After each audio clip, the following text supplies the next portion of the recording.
এত বড় বিশাল সাম্রাজ্যবাদী দেশ তার কৃতদাসীকে বাংলার মুসলমানদের মসনদে রাখতে পারে নাই। মসনদে রাখবে তো দূরের কথা, এত বিশাল ৫৫,০০০ বর্গ মাইলের ১ ইঞ্চি মাটি তার কপালে জুটে নাই, এবং ইনশাআল্লাহ আর কোনোদিন সে আসতে পারবে না। আসতে হলে ২০০০ বিপ্লবী জুলাই আগস্ট বিপ্লবের শহীদদের রক্তের দাম চুকিয়ে আসতে হবে। এদেশে আসতে হলে শাপলা চত্বরের সকল শহীদদের রক্তের বিনিময় দিয়ে আসতে হবে। এই দেশে আসতে হলে ২০২১ সালের মোদী বিরোধী আন্দোলনে হেফাজতে ইসলামের ২৫ জন বীর শহীদের রক্তের দাম দিয়ে আসতে হবে। এ রক্তের দাম যেহেতু তুমি দিতে পারবে না, এদেশের মাটি ওলামায়ে কেরামের মাটি, ইসলামের মাটি, বাংলার মাটিতে আর তোমার ঠাঁই হবে না। ফ্যাসিবাদী শক্তি, স্বৈরাচারী শক্তি যত বড় দল হোক, তার যত বড় প্রশাসন হোক, সে যত বেশি কূটকৌশল দিয়ে প্রশাসনকে যেভাবেই সাজাক, বিদেশে তার যত বড় প্রভু থাক না কেন, সে যত বড় সাম্রাজ্যবাদী শক্তির এজেন্ট হোক না কেন, যদি সাহস করে আবু সাঈদ মুগ্ধদের মতো বুক টান করে দাঁড়িয়ে থাকা যায়, অন্যায় এবং অসত্যের পতন ঘটবেই, পতন ঘটবেই, পতন ঘটবে।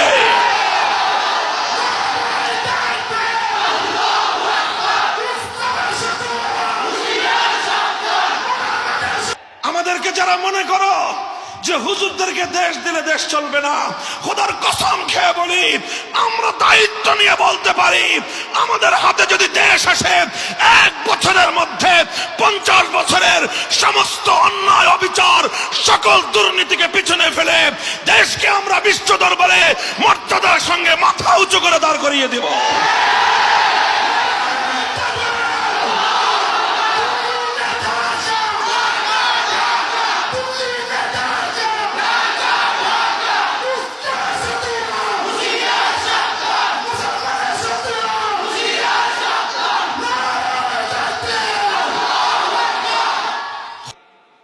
তবে সৌভাগ্যবান তারা যাদের উপর বিপদ আসে আল্লাহর দ্বীনের উপর চলার কারণে।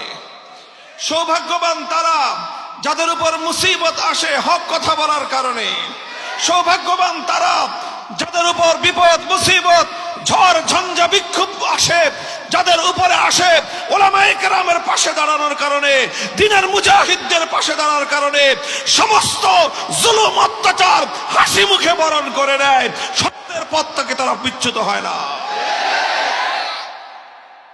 মুহতারাম হাজিরিন, এটা আল্লাহ পাক রব্বুল আলামিনের একটা নিজাম, এটা আল্লাহর সিস্টেম।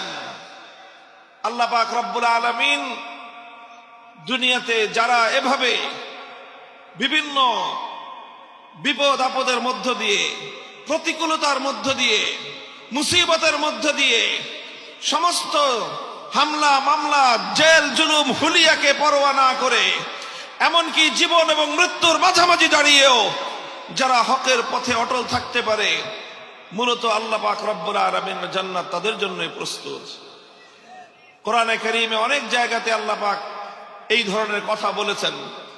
আম হাসিবতুম আন তাদখুলুল জান্নাতা ওয়ালাম্মা ইয়ালামিল্লাহুল্লাযীনা জাহাদু মিনকুম ওয়া ইয়ালামাস সাবিরিন।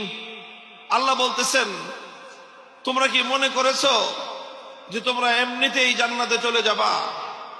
অথচ আল্লাহ পাক রব্বুল আলামিন তোমাদের কারা কারা বিপদে পড়ে আল্লাহর দ্বীনের জন্য জিহাদের ময়দানে বাতিলের মোকাবেলায় অটল অবিচল দৃঢ় পাহাড়ের মতো থেকেছে, সেটা আল্লাহ যাচাই না করে খালি এমনি টুপি আর পাঞ্জাবি গায়ে দিয়ে আসছো, বাস আল্লাহ পাক তোমাদেরকে জান্নাতের টিকিট ধরায় দিবেন। যারা এরকম ভাবতেছো তারা বোকার স্বর্গে বসবাস করতেছো। কোরআনে কারীমের মধ্যে অনেক জায়গায় এরকম আয়াত রয়েছেন। আমার আব্বাজান মরহুম শাইখুল হাদিস আল্লামা আজিজুল হক রহমতুল্লাহ আলাইহি যখন কোরআনে কারীমের এই আয়াত নিয়ে আলোচনা করতেন, তিনি এভাবে বলতেন, কথাটা এখনো আমাদের কানে বাজে, সেই দৃশ্যটা এখনো আমাদের চোখে ভাসে। তিনি বলতেন, যারা মনে করো যে নামাজ রোজার গাঠটি নিয়ে বাস গড়গড়ায়া জান্নাতে চলে যাবা, ব্যাপারটা এমন নয়। বরং আল্লাহ পাক রব্বুল আলামিন যাচাই করে দেখবেন। আম হাসিবতুম আন তাদখুলুল জান্নাতা ওয়ালাম্মা ইয়াতিকুম মাসালুল লাযীনা খালাউ মিন ক্বাবলিকুম, যে শুধুমাত্র নামাজ রোজা আর ইবাদতের গাঁটটি নিয়ে সুরসুর করে জান্নাতে চলে যাবা, আর আল্লাহ পাক রব্বুল আলামিন যাচাই করে দেখবেন না যে তোমার আমল নামায় বাতিলের মোকাবেলায় জিহাদের কতটুকু আমল তোমার আমল নামায় রয়েছে, অন্যায় এবং অসত্যের বিরুদ্ধে রুখে দাঁড়াবার মতো হিম্মতের আমল তোমার আমল নামায় কতটুকু রয়েছে, তোমার আমল নামায় কতটুকু বাতিলের মোকাবেলা করতে গিয়ে কি পরিমাণ পরীক্ষার সম্মুখীন তোমাকে হতে হয়েছে, কি পরিমাণ ত্যাগ আর কোরবানি তোমাকে স্বীকার করতে হয়েছে, কি পরিমাণ রক্ত এবং শাহাদাতের নজরানা তোমাকে পেশ করতে হয়েছে, এগুলো না দেখেই শুধুমাত্র ইবাদতের গাঁটটি দেখে আল্লাহ পাক জান্নাত দিয়ে দিবেন, যারা এটা মনে করো তোমরা তারা বোকার স্বর্গে বসবাস করো। মুহতারাম হাজিরিন, একটা কথা মনে রাখবেন, মানুষের জীবন, মানুষের জন্ম কয়বার? জন্ম কয়বার? মৃত্যু কয়বার? জন্ম কখন হয়? আল্লাহর পক্ষ থেকে তার নির্ধারিত সময়ে জন্ম হয়। মানুষের মরণ কখন হয়? নির্ধারিত সময়ে তার মরণ হয়। কেউ চাইলেও আগে মরতে পারবে না, কেউ চাইলেও মৃত্যু নির্ধারিত সময় থেকে এক মুহূর্ত বেশি সে বেঁচে থাকতে পারবে না। কথা বলেন ঠিক কিনা?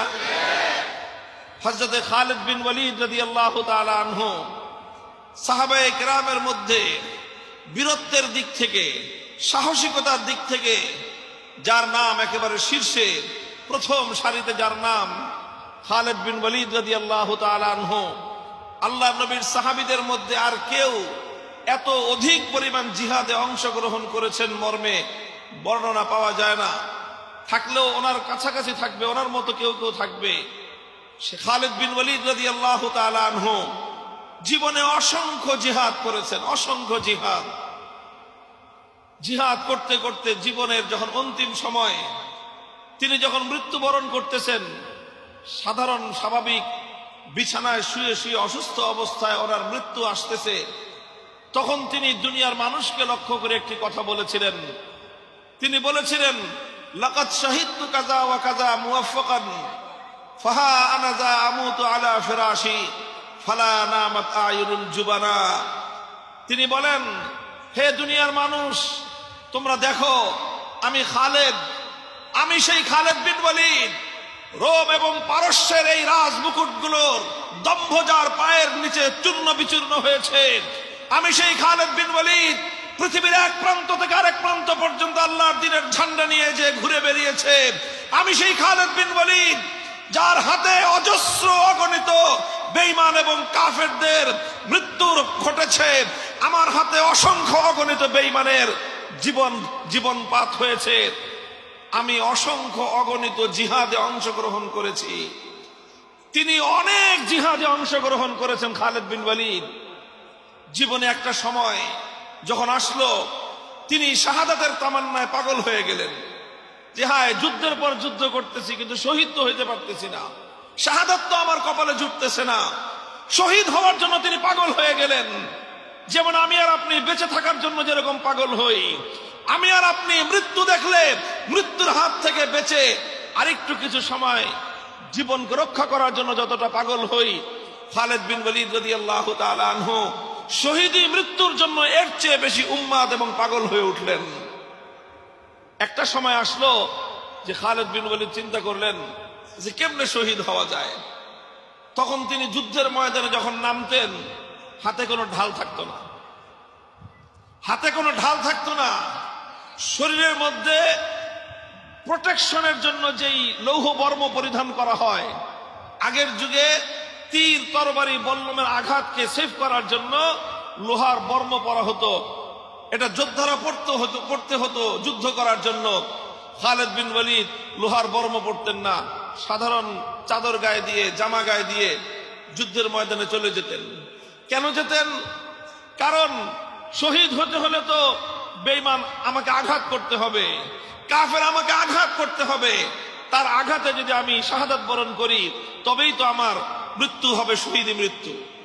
কথা বলেন ঠিক কিনা? এই জন্য কোন কাফের তো ওনাকে আঘাত করতে পারতেন না। উনি কাফেরদেরকে এমন কচুকাটা কাটতেন যে যেই তার কাছে আসতো সেই তার তরবারির আঘাতে দ্বিখণ্ডিত হয়ে যেত। শেষ পর্যন্ত খালিদ বিন ওয়ালিদ কি করতেন? শরীরের সমস্ত লোহার বর্মগুলো খুলে ফেললেন, ঢালটা ফেলে দিলেন, শুধুমাত্র একটা তরবারি নিয়ে শত্রু পক্ষের সঙ্গে যুদ্ধ করতেন।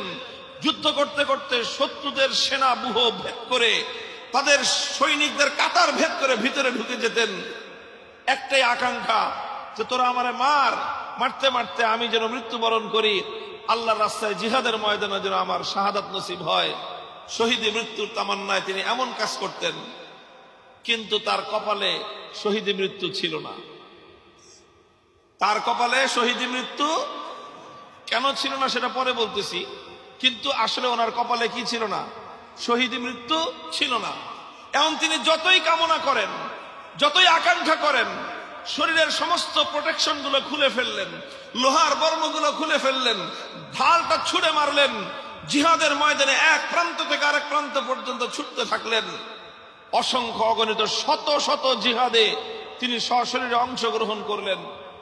শেষ পর্যন্ত শহীদি মৃত্যু ওনার নসিব হলো না। শেষ পর্যায়ে তিনি একসময় বৃদ্ধ হয়ে, অসুস্থ হয়ে বিছানায় কাতরাতে কাতরাতে তিনি যখন মৃত্যুবরণ করেন, তখন তিনি দুনিয়াবাসীকে লক্ষ্য করে বললেন, হে দুনিয়ার এই সমস্ত মানুষ, তোমরা যারা মনে করো যে আল্লাহর রাস্তায় জিহাদে গেলে মরতে হয়, তারা তাকায় দেখো, আমি শত শত জিহাদে গিয়েছি, মৃত্যুকে আমি তালাশ করেছি, কিন্তু আমার মরণ আমার জিহাদের ময়দানে নসিব হয় নাই, মরণ আমার আসে নাই। আমি এরকম বহু জিহাদ করেছি, জিহাদে গেলেই মরতে হবে এই কথা যদি সত্য হতো, তাহলে আমি খালিদ বিন ওয়ালিদ আরো বহু আগে আমি মারা যেতাম, কিন্তু আমি মরি নাই, আমি এখনো পর্যন্ত জীবিত।